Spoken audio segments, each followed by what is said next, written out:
Welcome to the FAA Production Center and the FAA Safety Team National Resource Center located right here on the Sun and Fun Complex in Lakeland, Florida. I'm your host, Walt Schammel, and our next presenter is a corporate pilot from Northern Illinois. He has over 5,000 hours and an ATP with type ratings in Learjet and citations. He's also a Gold Seal flight instructor in airplanes, instrument, and multi-engine. His aviation career is very varied. He's a flight instructor, a charter pilot, corporate flying. He was a TV weatherman in Southern Illinois and holds a master's degree in aviation. He's a member of the Chicago Flight Instructors Association. He's well-respected aviation safety speaker throughout the United States, including at EA Air Adventure and right here at Sun and Fun. His topic today is surviving forced landings. Let's welcome Eric Basile. Thank you very much, Walt. Good morning and welcome to Sun and Fun. I'm thrilled to be back here again. Of course, when I left Chicago to come down here yesterday, it was about 50 degrees and the rain was blowing sideways, so they really didn't have to twist my arm too hard to get me to come down here. I'm talking about a little bit of a serious subject this morning. To many pilots, it may be your worst nightmare, the prospect that you'll be flying along fat, dumb, and happy, and all of a sudden something will go wrong with your engine. Or even worse, you might have just taken off and then all of a sudden the engine will backfire or stutter. Something that a lot of people don't want to think about. But my hope is that you will come away from this morning a little bit more mentally prepared and a little more enlightened about how to handle this emergency should that ever happen to you. We're going to review some of the fundamentals of making a successful emergency approach and landing, as well as talk about some unique characteristics that you may not have read about or you may not have thought about in a particular way. So we're going to review some of the keys to making a successful forced landing. And the first is proper pre-flight planning. And we're going to look at how knowing your environment will make for a much more successful outcome if you ever had to make a forced landing. Next, we're going to talk about the importance of understanding airspeed and how there's not just one airspeed to fly in an emergency situation. We're also going to talk about coping with stress because, after all, an emergency landing is a very stressful situation, and it's important to understand how stress works and how it's going to affect your performance in an emergency. Next, we're going to discuss the importance of knowing your airplane and how to get the maximum performance out of your particular airplane if you ever had to make an emergency approach. We're going to talk about approach and impact management, which is something that's not really discussed all that much, but it really is very critically important to making sure that you have a successful outcome if you ever had to land your aircraft off of an airport. And finally, we're going to underscore the importance of practicing your skills. Now, I'm going to start out with a little bit of a rhetorical question. I like to start out my presentations with a rhetorical question because I don't want people to think that accidents just happen to other pilots and it can't happen to me. I want you to understand that this could very well be you in your daily flying. And so these keys are just as important to you in the type of flying that you do as they are to other pilots. Now, this is a little bit of an older accident, but it's still very valid. It was in central Illinois. A gentleman was taking off and flying in a Piper Cherokee 6, and I use this accident case because these folks were taking off and they were flying to Oshkosh. So it was a very similar type of situation as what some of you have may did coming down here. They took off from a private strip, lost power on takeoff. One witness said that he heard the engine backfire and then lose power. The airplane was in a slight turn and stalled in the turn with, unfortunately, 2 fatalities. Now, the probable cause from the NTSB is fairly lengthy, but I will highlight the fact that it says that there was an incorrect fuel tank selector position and the aircraft stalled in a turn. Perhaps most importantly, though, the observations of the surrounding farmland reveal that there were plenty of suitable areas for a forced landing. So unfortunately, due to the pilot's desire to return to the airport that he took off from, he ended up stalling in the turn and causing a fatal accident. Now we're going to focus I'm going to frame this discussion when we talk about forced landings. I just want you to understand the FAA's definition is that it's an immediate landing on or off an airport because you couldn't fly any further.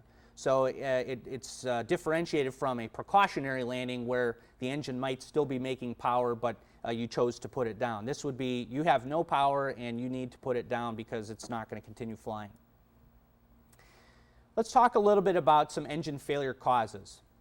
Now, you may notice that this is from calendar year 2000. You might ask, why am I looking at the year 2000? Well, a couple reasons.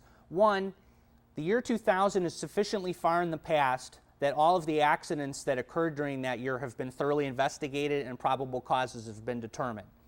Secondly, the year 2000 was prior to 9/11, and so it represents a year where the economic activity in the United States was good, and consequently the level of recreational flying was also representative of an average year of flying. There were 400 engine failures in that calendar year. This removes failures of experimental aircraft and agricultural aircraft. So we're just looking at certified aircraft. And you can see the distribution very sort of disproportionately is made up of fuel mismanagement. Fuel mismanagement represents three possible things. The first is fuel exhaustion, which means that there was no fuel left on board the aircraft at all. The fuel was completely exhausted. There's fuel starvation, which means that there was fuel available somewhere on the aircraft in a tank, but it wasn't accessed either because the tank was set, the selector was set to the wrong tank, or the selector was malfunctioning. And lastly, we have fuel contamination. So those three causes make up what we call fuel mismanagement. And so the first point that I'd like to make is that you can see that the bulk of engine failures are not what many of us would conventionally think of when we think of an engine failure. Most of us would think, oh, an engine failure was caused by some sort of mechanical problem, when in fact almost 50% of them are caused by fuel problems in one way or another. Next, we also have improper maintenance, which is either faulty parts used at overhaul, or there was some sort of procedure that was not followed properly by the mechanic when overhauling the engine or repairing it. And then we have about 6% of the accidents that were caused by carburetor icing. So what's the overall point that I'm trying to make here? Well, you can see if you look and you group all of these three things together, you can see that well over 50% of engine failures are related to something that is in one way or another directly controllable by the pilot. If you make sure that you have fuel on board and that your fuel system is properly maintained, if you make sure that your maintenance is done properly at an approved facility using approved parts, and you keep a watchful eye for carburetor icing, you've immediately removed well over 50% of your risk for having an engine failure. And so you have to keep in mind that if you do these things and you're reasonable about your pre-flight planning and so forth, you've dramatically cut down your risk right there. Now, what we have left is a segment related to unknown, because either the aircraft was lost at sea or some other reason where they were unable to determine what happened. And only about a quarter of the engine failure accidents were related to what we would conventionally think of as a mechanical failure, like a crankshaft problem or cylinder problem. So that's kind of my first point, is that only about a quarter of the accidents are what you think they would be. And my second point is that if you put all of these together, these 360 accidents, only 10% of them were fatal. And so the other point that I'd like to make is that just by the fact that you've had an engine failure doesn't necessarily mean you're going to have a fatal problem. There's really no reason at all for just a simple engine failure to result in a serious or fatal accident. And so part of your defense here is going to begin well before the flight by making sure that you do a proper job of pre-flight planning. So when we're talking about pre-flight planning, the first thing is the importance of knowing your terrain. Now, we have here a couple segments of some sectional charts, and you can see pretty clearly that there's a difference between the two. How would you approach your flight planning and your flight, conducting your flight, if you were flying in this area as opposed to this area? I mean, clearly this is a mountainous area, so it would probably behoove you to fly at a higher altitude to give you a little bit more decision time if you had a problem. You could also choose to plan your route of flight so that it follows this interstate highway, which is probably in a valley area, or there's a little bit more of a clear area, a little bit more populated area if you needed to put the aircraft down. You could also plan your flight so that it bears more closely towards airports, so that you would have places to turn to if you needed a problem. Now, in this area, it's a lot flatter, there's a lot more open space, so you have a lot more alternatives available too, but this shouldn't mislead you into thinking that you're totally fine. You should still plan your flights so that you have options available, that you've considered terrain and obstacles along your route of flight. So the first things that I'd like to counsel you on is first, don't become GPS dependent. I tell a story every time about the gentleman that took off from Bozeman, Montana in a 172, and he's headed out to the Midwest. And he calls up Salt Lake Center for VFR flight following. And he says, Salt Lake Center, this is Cessna 12345, I'm at 11,500 feet, request flight following. Salt Lake Center says, say your position. And the guy says, oh, I'm 863 miles northwest of Lincoln, Nebraska. And so the controller said, well, do you have anything closer? So that is an indication of somebody that is horoscoped on their GPS and they've just put direct to their destination, which is fine. GPSs are great, but the idea is instead of just following that magenta line wherever it's going to take you, you should have some understanding of the type of terrain and what's beneath you, and rather than just flying that shortest possible direct line to your destination, maybe you could go direct to a few waypoints along the way, maybe alter your course just slightly, 10 or 20 degrees either side as you go along so that you're closer to one airport, you're closer to another airport, or maybe you don't go into this area where it's really remote or mountainous. And so by doing that, following the magenta line on your GPS, you're going to lose your situational awareness of what's underneath you as you fly along. And that's half the battle of understanding what's going to be safe and what's going to be unsafe if you were to lose power. So some suggestions to counteract that. First of all, you could use a sectional or a website called aeroplanner.com to study your route beforehand. How many folks here are EAA members? Raise your hand. So those of you that are EAA members, you have a free subscription by virtue of your EAA membership. You have a free subscription to aeroplanner.com. And you can go onto this website, type in your route, and you can display a route of flight on any type of map that you like. A WAC chart, a current sectional chart, IFR and route charts. It lets you lay whatever you'd like under it. It'll have your course line drawn on it with mileage markers. And most conveniently, you can print out little kneeboard-sized pieces of sectional map, so that rather than folding and unfolding this big sectional map in the cockpit, you can just look at these little squares and flip through them as you go along, and it's going to show you what's either side of your route of flight for about 30 or 40 miles either side of your course line. It's a great idea to use so that you say, okay, here's an airport that's maybe 20 miles off to the right. If I needed to go, if I started to lose power or something was going wrong, I could divert to here. Next, study your local airport area once you get to where you're going. I've done this, I'm sure you have too. Once you get to the airport, your destination, where's your mind?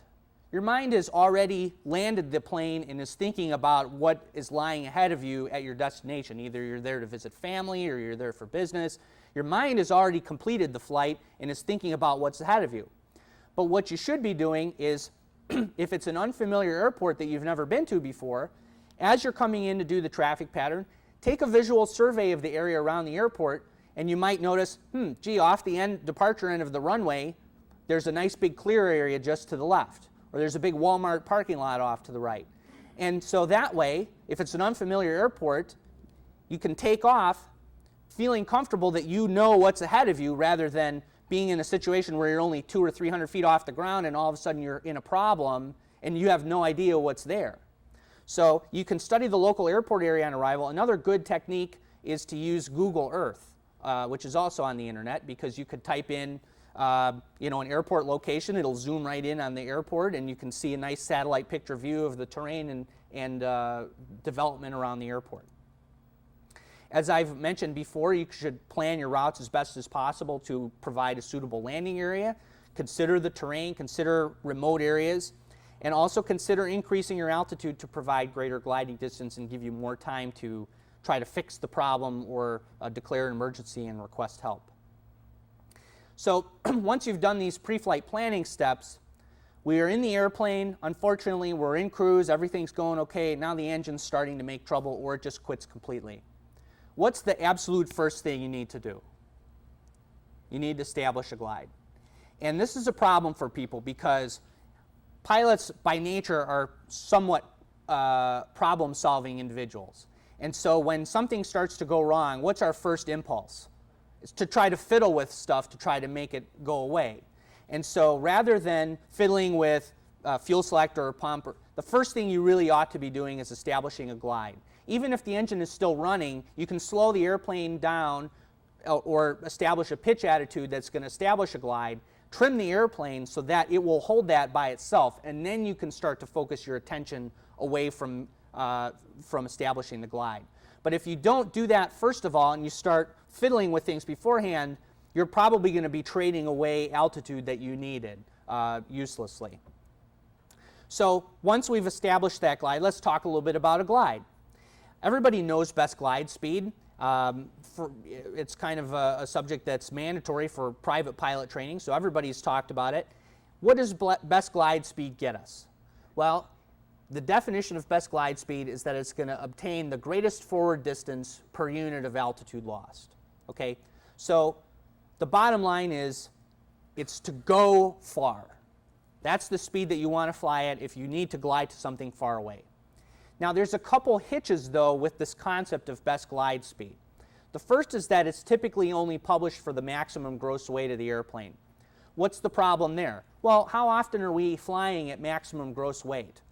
Often we're not, especially if we're flying just alone with half tanks or three-quarter tanks or something like that on a pleasure flight. Of course, legally, there's only one moment in time where you can be at maximum gross weight, and that's sitting on the runway getting ready to take off. As soon as you've burned one drop of fuel, your weight is starting to go down. And so understand that that's typically published for only maximum gross weight.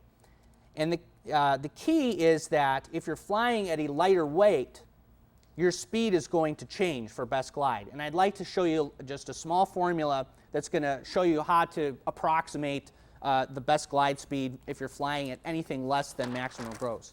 Now, let me preface this by saying this may look complicated. I am not the world's greatest mathematician by any means.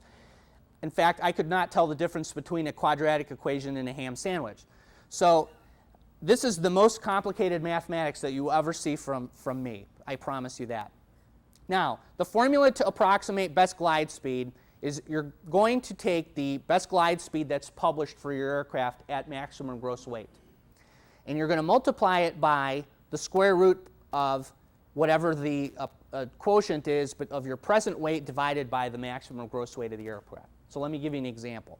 We're going to take a prototypical light GA airplane that has a best glide speed of 65 knots at max gross weight. We're going to say that that aircraft's maximum gross weight is 2,400 pounds. Except we're not flying at 2,400 pounds today. We're flying at only 1,800. Let's say I'm flying by myself and I don't have full fuel. Okay? So divide that out. That gets you 0.75. And we're going to take the square root of that and multiply it by 65, which gives you 0.866. Multiply that out. That gives you 56 knots. Now, would you agree that there's a difference between 56 and 65? Okay? What's going to happen if you're flying in this situation and you glide the plane at 65? It'll glide fine. The only problem is that you're going to needlessly trade away altitude for no reason, and you're going to end up landing shorter than you would if you actually glided the plane at the proper best glide speed. That would get you maximum range. Are you clear on that one? Okay. I'll leave that up for just a second so you can copy it down. Now, if you happen to be flying a plane where you don't exactly know what the published best glide speed is, it's probably going to be very close to whatever your best rate of climb speed would be, because in both cases you're looking at L over D max basically.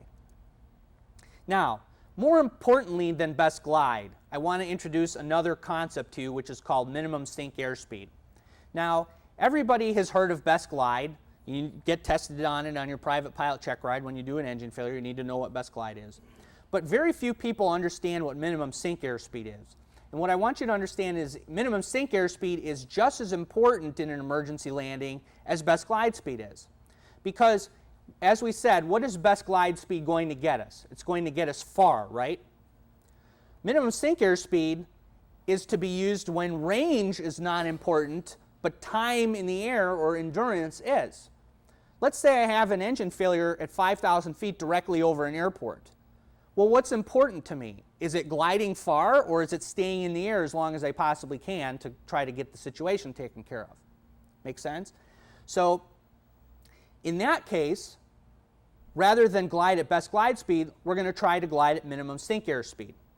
Now, one way that you can try to approximate that in an airplane is in many airplanes, if you put a power off situation and you crank the elevator trim all the way to the nose up stop, the airplane will eventually porpoise slightly, and then it'll stabilize somewhere around that minimum sink airspeed value. But looking at it mathematically, what we do in a lot of cases is we do what's called a polar curve. So we're going to set up a little graph here. This would be vertical speed, positive and negative, and then this is airspeed. Okay, so here we are, 0 airspeed and 0 vertical speed, and here's 100, and we'll call it 120 knots. Okay?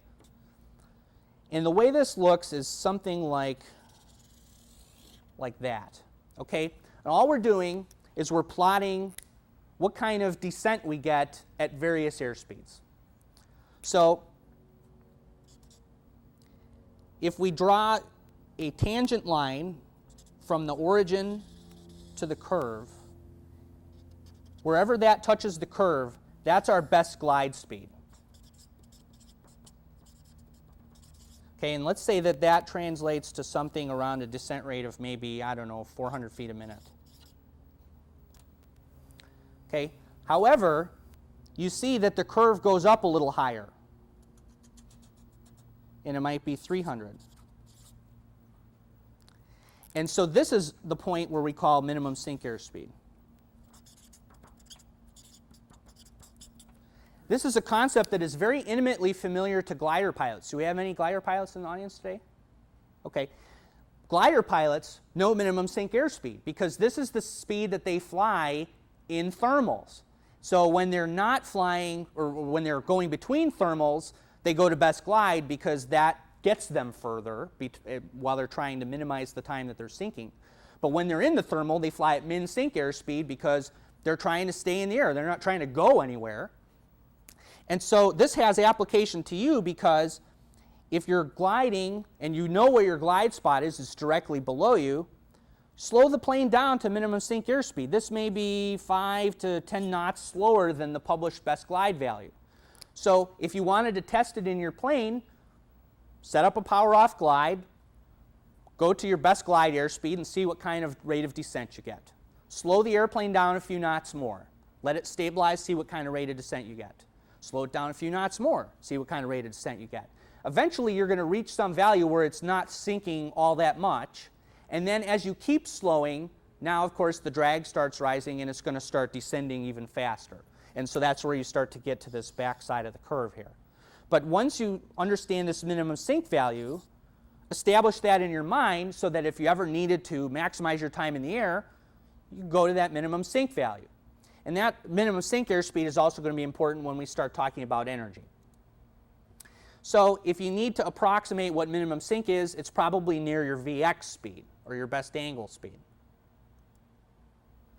So the point that I'd like to make here is that we sort of need to eliminate the rote level of understanding of best glide speed. Barry Schiff did a column some time back where he talked about this exact subject. Barry Schiff was out in Seattle or something and needed to get checked out to rent a 172. He went up with a very fine young instructor who was very knowledgeable, but the instructor decided to simulate an engine failure for him. And Barry said, well, my landing spot is directly below me. I'm going to go to minimum sink airspeed. And the instructor went, oh, you need to glide at best glide speed. And that just simply isn't so. Minimum sink airspeed is important. It's a very critical speed if you need to minimize your energy and you need to stay in the air as long as you possibly can. Also, glide speed can and should be adjusted for wind. Glider pilots do it every day. But somehow this knowledge hasn't translated over to the powered pilot community.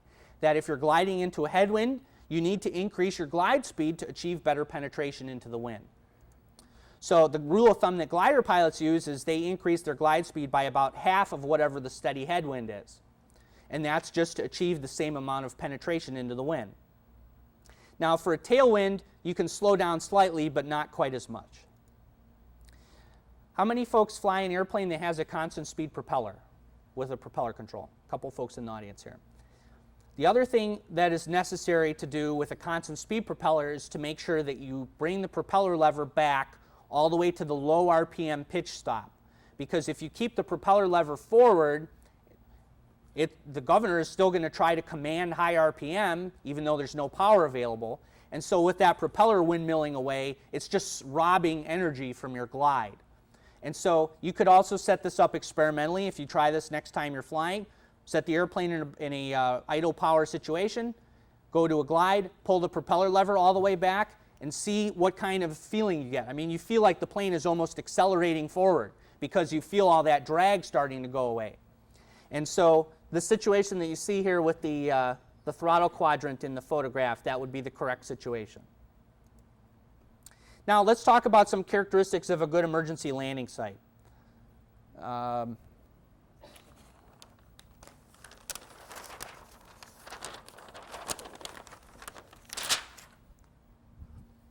Let's see, the first one, far away from the FAA, right? Does anybody else have some ideas of what a good landing site would be?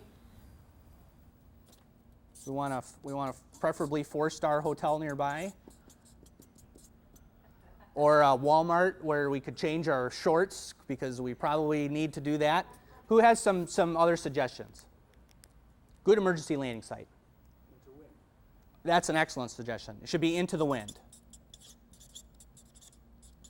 What type of area would you like to touch down in? Flat. Flat. Any other suggestions? No wires. Okay, good. No, okay, so it should be flat, no obstructions. How big should it be? Okay, I heard somebody say huge, but then I also heard somebody say sufficient. And that's an excellent answer. Sufficient. What is a sufficient landing site? How big does it have to be? It would probably surprise you. Unless the terrain is really, really severe, chances are that there is probably a suitable landing area nearby for you. You probably just wouldn't even consider it. Now, in my time as an instructor, I'd simulate engine failures for people, and they'd look way out on the horizon and they'd say, I'd like to land way out there.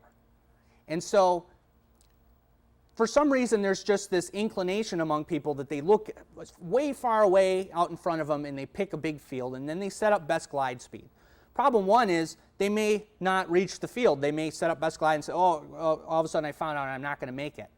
So my instruction to you is to try to start to think about places that are a little bit closer into you, that's close by, that it doesn't necessarily have to be huge. Now, one technique you can do is you can go to your spinner visually and then think of an imaginary circle that's going from your spinner to your wingtips and then back to your tail. And picture yourself as being on top of a big pyramid or a big cone. If you're on top of that, in a no-win situation, you can glide to anything within that area. So start looking a little bit closer in for areas that you could glide to. And what's the benefit of doing this? Well, if you don't have to glide or cover as much distance to get to your gliding spot, that gives you more time to set up a good approach. It gives you more time to set up minimum sink airspeed so that you have a little more time to deal with the emergency, declare a mayday, prepare your passengers, get everything situated in the cockpit. Rather than spending all of your time in this long straight ahead glide to this far away spot and then, oh, I'm not going to make it. Also, don't forget the area behind you. Too many people, they only think of maybe what's in front of them and maybe slightly to the sides. But you may have just passed something that's immediately behind you. But the problem is, in an airplane and in a car and all these other things, humans are really forward-thinking individuals. We just kind of have blinders on and we just think of what's ahead of us. We're thinking towards the destination, we're thinking of getting to where we're going, It doesn't even enter our thought process to turn the plane around 180 degrees and maybe we just passed something, a huge field immediately underneath us. Another trick that you can use is called the rule of thumb, and that's literally because it's a rule of thumb. The typical GA airplane glides at a ratio of about 10 to 1. Now, like a smaller aircraft like a 152 glides more at about 6 to 1, but a ratio of 10 to 1 is a glide angle of about 6 degrees. And so the neat trick is that if you stick your thumb out at arm's length like this, your thumb from the tip to your big knuckle on your thumb, that's 4 degrees. That's an arc of 4 degrees. And then if you just go a thumb and a half below the horizon and then figure out where that spot is, everything from that point in, you're going to be able to make it to. And so instead of just picking something way out on the horizon, use this rule of thumb, and then that gives you a better approximation of how far you're going to be able to glide given your altitude.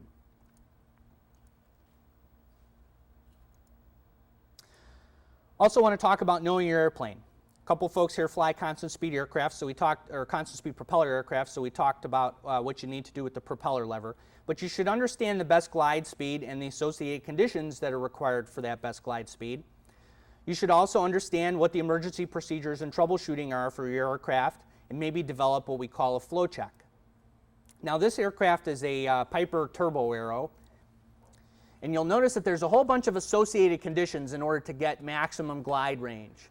First of all, we can see wing flaps up, obviously, 97 knots at 2,900 pounds gross weight, which happens to be maximum gross weight for this airplane. So again, if you're flying at any speed or any weight less than maximum gross weight, this speed is going to be consequently reduced.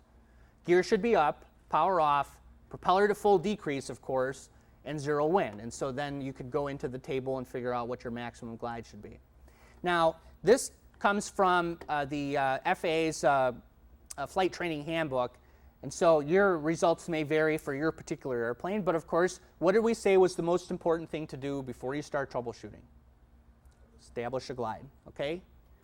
Then you can go through a fuel, check carb heat, turn your fuel pump on, and so forth, to make sure that you've done everything you can to try to fix whatever problem may have occurred. You could also use the acronym ABC. Airspeed, set your glide airspeed, figure out where you're going to land, and then turn your attention into the cockpit to try to rectify the emergency. We're going to talk about stress a little bit. This guy is having Excedrin headache number 285 here. Most forced landing fatalities, I think, are caused by a failure of the mind more so than they were a failure of the aircraft.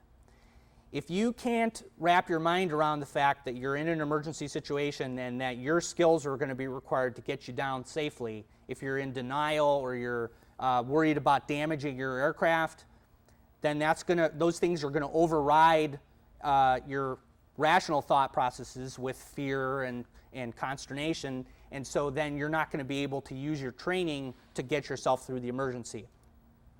Many pilots just freeze up or they're indecisive, and the problem is when that panic sets in, you're not the PIC anymore. You're just a passenger on board an engineless aircraft. And so, Bob Hoover used to say, fly the thing as far into the crash as possible. You are the master of the aircraft. You are the pilot in command. You're responsible for getting the aircraft down and getting yourself out of the situation. How are you going to do that? You're going to use your training and your knowledge. And so you've had a problem with the airplane. They're rare, but they happen. And so once that happens, you need to figure out a good spot to put the aircraft and put it down without worrying about damaging it. Damage might happen, it may not happen, but you just can't be worried about that at that point in time. You have to worry about protecting yourself and anybody else that's on the aircraft with you at that point. Of course, we know there's a relationship between stress and performance. If I gave you a relatively uncomplicated task like sit you in a room with a button and a light bulb, and I tell you anytime the light bulb comes on, you need to hit this button, your performance would be fine. But if I asked you to do it for 8 hours, you'd probably get bored and your performance would suffer. So what am I going to do? I'm going to introduce a small amount of stress by way of inviting my friend Guido to come in, who has his newspaper, and any time that you fail to push the button at the proper time, he's going to slap you across the face. What do you think is going to happen to your performance then? It's going to improve. Well, if I just tell Guido to just slap you all day long without any regard for whether the light bulb was on or not, then of course your performance will start to suffer again. And so that's what we call being task saturated in an emergency. You're so focused on the fact that you're getting beat up that you can't even focus your attention on the task anymore. How do you deal with task saturation? Shed load. And so what are you going to focus on? You're going to focus on flying the airplane properly and doing the steps in order, following your training to get yourself down in one piece. And we see that in a complex task or emergency, of course, you get task saturated a lot quicker than you would if I gave you a simple routine task. So here we have a situation, you can read the caption here, it says, "The fuel light's on, Frank, we're all going to die. Oh wait, it's the intercom." So I would say this would be a poor response to a stressful situation. Here is a slightly better response to stress. He says, "Oh wait, there goes my hat." So the idea with panic is you could keep in mind the Air Force, what the Air Force teaches their pilots is to remember and memorize this statement: maintain aircraft control, analyze the situation, take appropriate action, and then land as soon as conditions permit. Again, the success of an emergency landing under adverse conditions is as much a matter of your mind as it is of the skills that you have. Now we're going to talk about managing the approach. I underline the word managing because managing is an active process. Okay? Again, if you lose the power and you don't do anything about it, you're just sort of giving up control of the airplane and becoming a passenger. This is not going to be a passive process where you just set the airplane up and let it fly itself. This is a process that needs to be actively managed all the way down to the ground. And so you're going to identify a landing site and you're going to maneuver the aircraft so that it's in a position to properly land. Closer in, what they have you do is just manage your approach using distance from the touchdown point as well as adding drag or slipping and then aiming to touch down at the proper airspeed. This comes from Kirshner.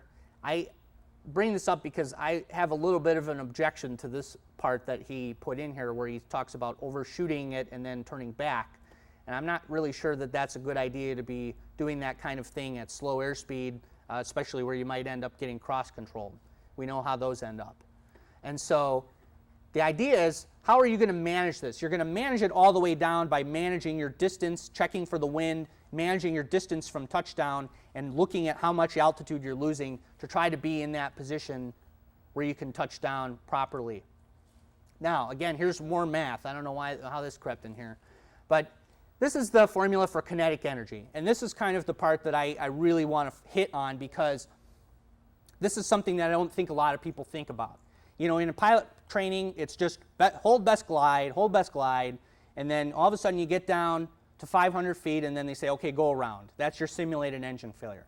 But where I think people really have a question mark is from that point to 500 feet down to actual touchdown, because we never get to practice it in real life. But this is where you're really going to make or break whether you're going to walk away comfortably from this situation. And so we're talking about energy.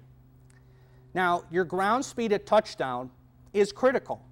If you double the ground speed at touchdown, it quadruples the amount of energy that you have to dissipate in the rollout. And conversely, if you reduce your ground speed by half, that's going to reduce the amount of energy that needs to be reduced by down to 1/4. So what's the overall point here? Come in as slowly as you possibly can, because the less speed that you have coming in, the less energy has to get dissipated, the less distance you need to roll out for your landing.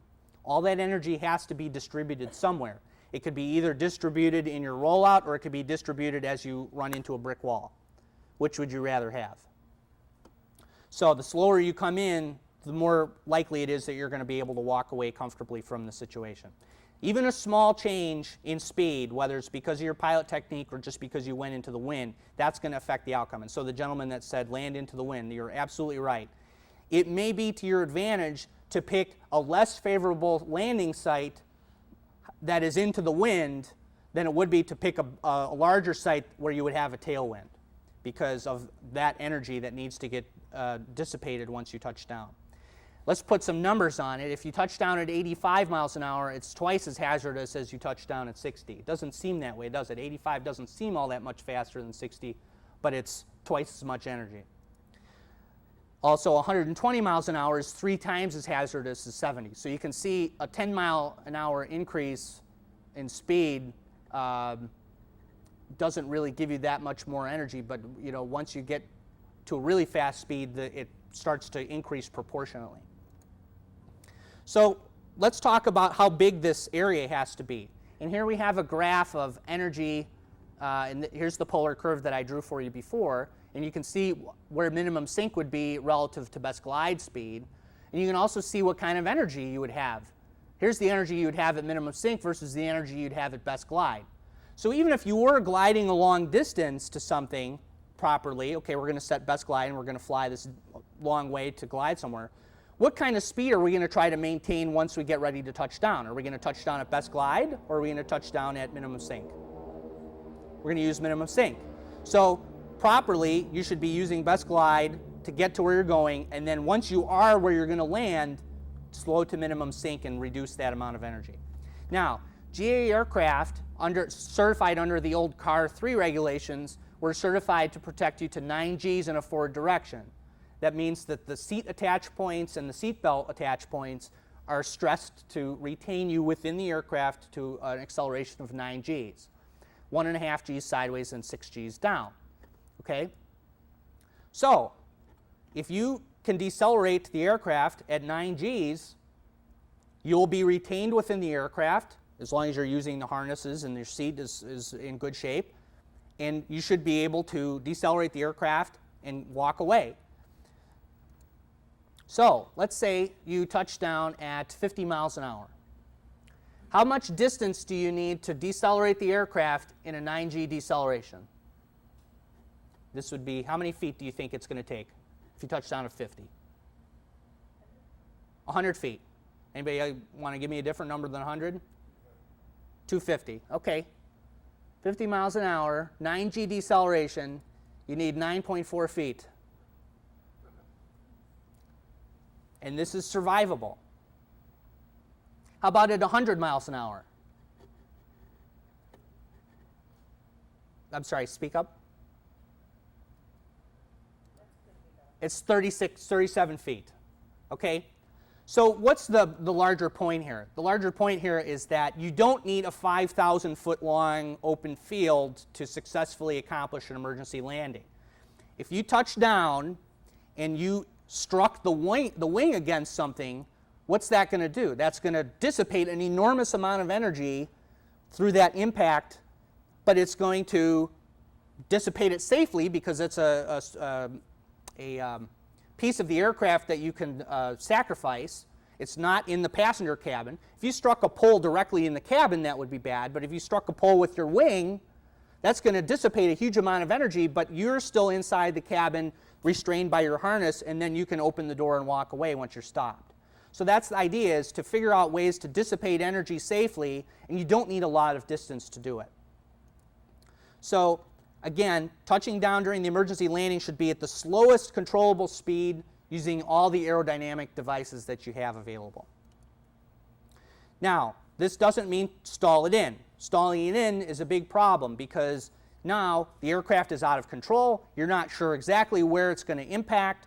It could roll on its side or roll inverted, and the aircraft is really not built to land on those surfaces. But if you land on the landing gear and you use sacrificial pieces of the airframe to get rid of speed, then you will have a much more survivable outcome. So the bottom line is that your survival is primarily determined by your speed and your angle of impact. So again, the title of this presentation is Surviving Forced Landings. This is really the takeaway, is that you need to understand how to fly your aircraft slowly in an emergency situation. Now, before touchdown, you're going to want to make sure that you and your passengers are familiar with how to brace for impact. There's some question as to what to do with the aircraft doors. The FAA's Civil Aviation Directorate, or the Small Aircraft Directorate, recommends that you keep the doors shut because that would retain the structural integrity of the cabin.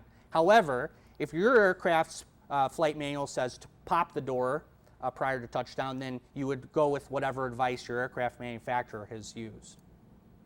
Also, shut off all the possible sources for post-crash fire, like your electrical and fuel systems. And make sure that your passengers are briefed. Keep them in the loop as far as what's going on, when to brace, and how to open the doors if you become incapacitated. So let's suppose a little bit of a rhetorical question. Which would you rather land in, beans or corn? Corn? Everybody agree with corn? Okay, all right. Well, here's beans. And you can see that, you know, they're real dense and they're kind of tall, and so they snagged the landing gear and he slowed down really fast. All right, so, so beans. What about corn? Well, here he is in corn. There's actually a little story behind this one, though, because this was a gentleman that was flying his airplane. He had put a brand new engine on the plane, and he was breaking it in, and he overestimated his, or I should say, he's underestimated his fuel consumption. And he was about 6 miles away from the airport when his engine quit. He was directly over a private landing strip. And he told the approach controller, no, I think I can make it to the big airport. Well, this is how close he made it. Here is the runway. Here's mowed grass prior to the runway. And then he ended up in about the last 20 rows of corn. And it was one of those situations where he was just milking the stick back and trying to stretch his glide, and he ended up stalling and mushing it into the corn and touched down so slowly that the airplane just flipped over on its back. So no injuries in either of those situations at all. It was a very slow speed thing. But it just goes to show, this aircraft was written off, by the way. If he had said, oh, maybe I'll just go for the private strip underneath me, he probably would have walked away from it with no damage to the airplane. Now, here's what I sort of consider to be a textbook emergency approach and landing. Why would I say that? Well, how fast did he touch down? Clearly, it was very little airspeed because you can see there's almost no corn that was mowed down. It touched down upright. The crew compartment is totally intact. So all he has to do is unfasten his belt and step out of the airplane, and everything's fine. Now, you might say, okay, well, what about trees? A lot of people at these seminars ask me, what do I do if I'm going to land in trees? You might be concerned about that, but even this landing is totally survivable. Why? Well, we see that the crew compartment is intact. This is sort of the common thread to survivability in these situations, is that you keep the crew compartment intact. If you do that, your harnesses and everything will keep you restrained properly. You can see that there were impacts to other areas of the aircraft, but nothing intruded on the crew compartment. In fact, in '98, they did a forced landing study in the Journal of the American Medical Association, and they studied 10 seats or less, and they adjusted the data to remove other variables. And the conclusions were that 62% of the forced landings result in no fatalities, or I'm sorry, no injuries at all. No injuries at all. Only 5% resulted in a pilot fatality.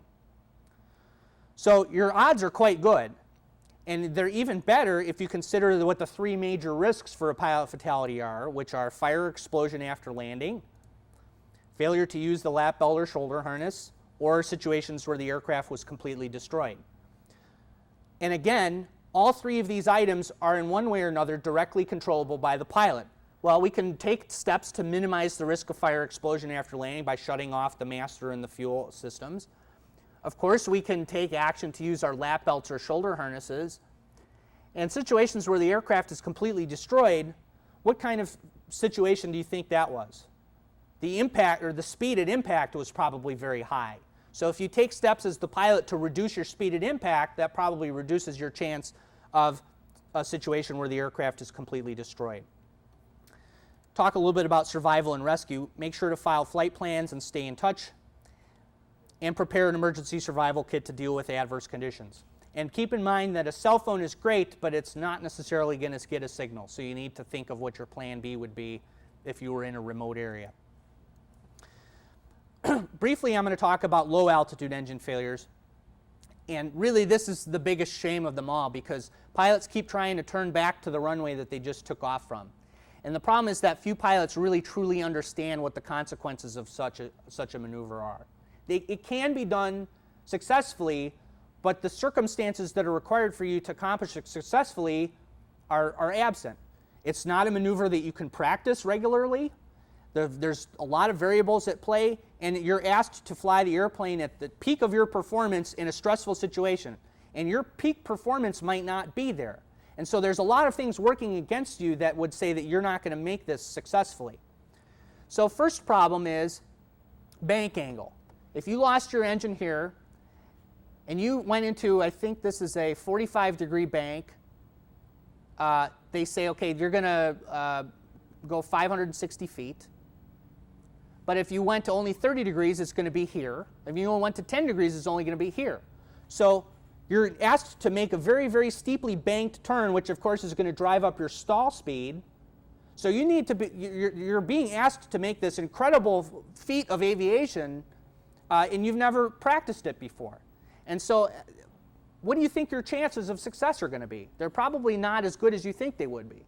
And so if you make a shallower banked turn to avoid a stall, now you're further away from the runway, and you've got to glide even farther to try to make it back.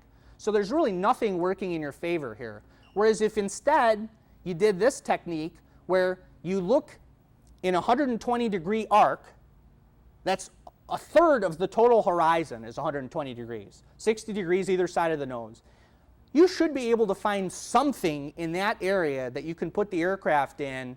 And as we've said before, you only need about 9 feet to decelerate it if you touch down slowly. So it could be a parking lot or something like that, and you should be able to walk away. In fact, just a couple days ago in Phoenix, there was 2 guys in a 152 that put a 152 down in a playground of an elementary school. There were no kids around, thankfully, but they just plopped the airplane right in. It stayed where it touched down, and they walked right away from it. No injuries and hardly any damage to the airplane. There was actually a scientific study that was specific to turnbacks where the initial success rate was only 42%. And even after repeated practice, the success rate only went up to 62%. Whereas 100% of the straight-ahead landings were successful. So the bottom line is, you're better off trying to do a maneuver that you can do successfully than unsuccessfully. And then the other issue with going back to energy, if you took off into the wind and you're trying to return to a runway, now you're going to be landing with tailwind, right? And we just got through this long discussion about how increased energy is not good for you. So why would you want to be coming back at low altitude in a steep bank with a tailwind and maybe end up in a hangar somewhere? So have a plan for engine failure on departure by reviewing the area beforehand. When it occurs at 300 feet, it's too late to put that plan together. Fight that tendency to turn back after your departure. Familiarize yourself with the safe landing areas that are around, and the bottom line is turnbacks do not increase your chances of survival. Stalling the airplane nearly always kills you. Again, practice. Under periods of high stress, we do not rise to the occasion, you sink to the level of your proficiency. So practice gliding the airplane, practice emergency approaches and landings, and training in these situations is going to allow you to overcome the stress and achieve a successful outcome. What can you do starting today? Get together with your favorite CFI, practice some skills. You may have not practiced these things since you did your private pilot check ride. So get in your airplane and try to practice flying at minimum sink airspeed or best glide airspeed and see what kind of descent rates you get. And practice a low altitude engine failure or a medium altitude engine failure. The conclusions are: be prepared. Don't panic. Know your airplane and your procedures. Know the terrain that you're going to be flying over. And if you have an engine failure, manage the approach all the way down to the ground, including managing the proper airspeed to fly and touch down as slowly as possible. If you want some more information, there's a good book called How to Crash and Survive. It's at the following link. You could also look at the Flight Training Handbook, which has some good information on approaches and landings. And regarding turnbacks to your departure runway, there's a publication called The Impossible Turn, which is part of the FAA safety program. This is available on the FAAsafety.gov website. And at this time, I would be happy to entertain any questions from the audience. The gentleman in the second row. Okay. Yeah, let me preface it by saying I don't know if you saw the local news, but yesterday some experimental airplane here that was filming, sounds like you saw it, Okay. did a forced landing on a road and rolled off into a parking lot or something, did fine. So my question is, are you better off landing on a road, or should you take that cornfield or whatnot? The thing I worry about a road landing is when you get down low, there may be lines crisscrossing Absolutely. it, and there's lights and so forth. And if it turns out to be a good spot and none of those obstacles, then that's better. But do you take that chance, or do you take the cornfield next to that road that seems pretty good when you're up at 500 feet? No, I think your concern is extremely valid, and I would agree with you completely. I think in many cases, a pilot's inclination is to land on a paved surface first, but your concerns are very valid that there may be power lines or road signs or something alongside the road that are completely invisible from even 500 feet. And you don't want to be in that situation where you get down to 500 feet and you're committed to landing, and then all of a sudden you see that there's a bunch of power lines or something where you can't do anything about it. And so, so your concern is very valid. I think maybe a better choice might be to put it down near a road at the edge of a field so that you wouldn't have much distance to walk out to safety or anything like that. But yeah, I mean, if it's an area where you absolutely know there are no obstructions, then maybe yes. And we've seen plenty of videotape. Like last year up at Oshkosh, there was a gentleman that landed the T6 on Route 51 or whatever it is that goes past Oshkosh, and that highway was full of cars. And so, I mean, there just happened to be a gap in the cars where he was able to land and pull off to the side of the road. But yeah, you know, definitely any open area where there's no obstructions, like a field, I think would be an excellent choice, because you know that there's no obstructions. And if you've already had a problem with the aircraft where the engines had damage or something like that, are you really going to be worried about some dents to your sheet metal of your airplane from corn? I mean, really at that point, I would be more concerned with just getting down safely and you know, walking away from the situation. Did I sort of address your comments? Okay. Second row. At no time during this forced landings have you mentioned forced landing in the water. We live here in lots and lots of water, and I've often discussed that point where if I'm near the coast, I'd much rather try to go into the water and not damage property and lose an airplane than. What is your opinion on that? No, I completely agree with you, and you know, people often ask me would they rather go into trees or go into water. My preference for that is actually trees over water, and certainly there are plenty of cases where people have ditched into water and they've successfully walked away from it, and that's fine. And I totally understand your concern for property on the surface. The only flip side that I would say with ditching is, again, it's a situation that you can't practice. Okay, so you're hoping that you touch the aircraft down in the right attitude. And commonly, what is most commonly going to happen when you touch the aircraft down? It's probably going to flip. And the windshield may cave in, and you may all of a sudden be faced with an airplane cabin full of water in your face, and you may even suck some in. So you're going to be frightened. You're going to be looking for the exit, trying to figure out how to get yourself out of an inverted aircraft underwater. It can be done. I just say that you're introducing some variables that you can't handle. So that's something you need to think about. I would say yes, nobody wants to make that choice. Do I put it in, you know, the schoolyard full of kids or the lake? Yeah, I'd probably go for the lake. But if it was a situation where there was anything else available to me, like a beach even, put it on the beach instead of put it in the water, because